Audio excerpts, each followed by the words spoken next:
ওর পিছনে হ্যাঁ ওর কাছে অস্ত্র আছে। তুই এটা জানাস না মনে হয়। কার কাছে? মানিকের কাছে। ওর কাছে অস্ত্র আছে অবৈধ অস্ত্র। শোন আমাকে তখন এটা কীভাবে করলাম জানিস? ওই যে কবির কাকা আছে না, আর্মিতে চাকরি করতো, কবির কাকার জমি কিনছিল নদীর পাড়ে, হ্যাঁ ঠিক আছে? এখন কবির কাকার জমি কিন্তু ওখানেও বেদাল করছো।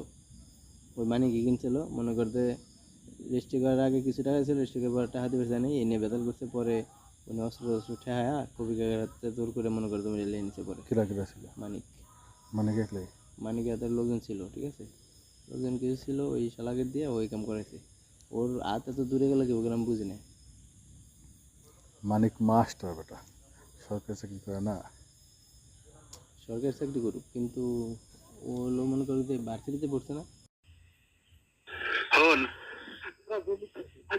তোর কিন্তু মারবি এই খালি কোলাম বুঝতে আছে, ওরা কিন্তু প্ল্যান করে রয়েছে। আমি তুই ভাইসে তোর কাছে করে এই কথা না করে পারলাম না। মৌতিন দিয়ে সারফুল দিয়ে মানিক মাস্টার দিয়ে তুই না একটা দুমা মাথা মাথা বুঝতে পার। হ্যাঁ আমার সাবধান এই যে তোর কিন্তু মারবি ওরা বুঝতে আছে। প্ল্যান করে ফেলাইছে হেঁটে বুঝে পুলিশ একটু খালি কোলাম আমি কোথাম না। আর একবার যদি গায়ে হাত করে যাবো সেটা আর কিন্তু তোর অবস্থা খারাপ হয়ে যাবে, তা বুঝেছি বুঝতে পার। একটু কোলাম আর কিছু কোলাম না, আর কিছু কথা হবে কাল। ঠিক আছে কিন্তু ওরা এমন মারা মারবে খুঁজে না যে ওর বাপের যেগুলি দিয়ে করে মারছিল হাসপাতালে পাঠাইছিল, কি করে সব করে হাসপাতালে পাঠাবো এই খবর কানে চলে আসছে কিন্তু।